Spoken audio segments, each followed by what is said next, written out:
ভাই লোক আজ এই ভিডিওতে কথা বলবো আমি দেবদা এবং জিদ্দার মধ্যে কে বেশি জনপ্রিয়তা বা কে বেশি ফেমাস সেই সম্পর্কে। ঠিক আছে, তো চলো ভিডিওটা শুরু করা যাক। দেখতে গেলে দুজনে যখন সিনেমা মানে দুজনে যখন সিনেমার জার্নি শুরু হয়েছিল সেই টাইম লাইনটা বিলকুল মানে সম্পূর্ণ একই। ঠিক আছে, একই টাইম লাইন থেকে দুজনে সিনেমা শুরু করেছিল। দুজনের যখন প্রথমে যখন বই আসতো না, দুজনের ওই 2007, 8 এবং 10-এর মধ্যে আমি কথা বলছি, তখন কিন্তু দুজনের জনপ্রিয়তা বলতে গেলে প্রায় সমান ছিল, প্রায় দুজনের চোখে সব সমান ছিল। এখন তো এসে দেবদার ফ্যান এবং জিদ্দার ফ্যান আলাদা আলাদা হয়ে গেছে এবং অনেকেই আছে দুজনকে একই সাথে ভালোবাসে আমার মতো। তো যাই হোক, কথা বলা যাক আজ কার জনপ্রিয়তা সবচেয়ে বেশি।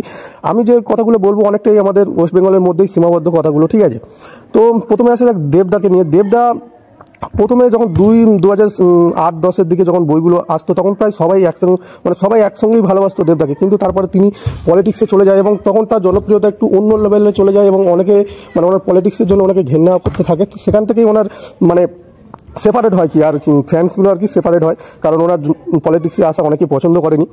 বাট দেখতে গেলে তখন কিন্তু মানে পলিটিক্সের মাধ্যমে কিন্তু উনি অনেক গ্রাউন্ড লেভেলের জনপ্রিয়তাও পেয়েছে। মানে সিনেমাতে তো একটা জনপ্রিয়তা ছিল এবং পলিটিক্সের জন্য কিন্তু যারা ওনাকে ভালোবাসতো এবং ওনার পলিটিক্সটাকে সাপোর্ট করতো তারা কিন্তু অনেকেই দেবদাকে সাপোর্ট করে এবং অনেকেই ভালোবাসে।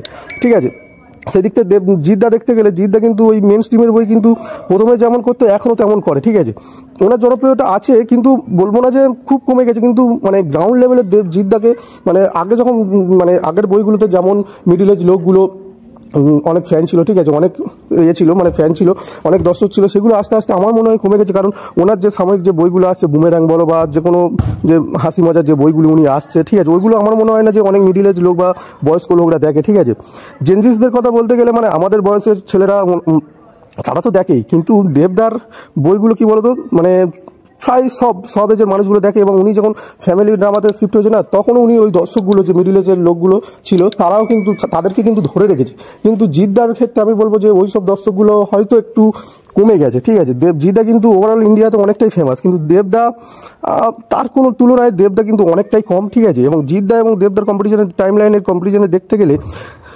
দেবদা কিন্তু সেপারেট কনসেপ্টে বই করে এবং আলাদা আলাদা জনরায় বই করে। ঠিক আছে, জিদ্দার ঠিক ফ্যামিলি ড্রামাতে জিদ্দাকে ঠিক যায় না। ঠিক আছে, জিদ্দার মেন স্ট্রিমের বইগুলো ওগুলোই ঠিক আছে। ঠিক আছে, যেমন মানুষ বলো বা এই কদিন আগে এলো সে রাবণ, ঠিক আছে, এগুলো কিন্তু আমার মনে হয় না যে খুব বয়স্ক লোকেরা খুব পছন্দ করেছে।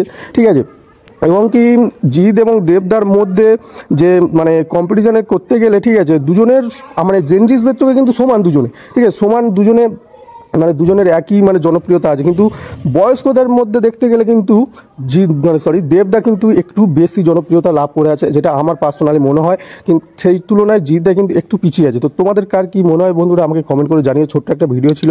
ঠিক আছে, তো তোমরা যারা আমার ভিডিও দেখো তারা এই ভিডিওটা একটু লাইক করে আমাকে সাবস্ক্রাইব করে রেখো প্লিজ।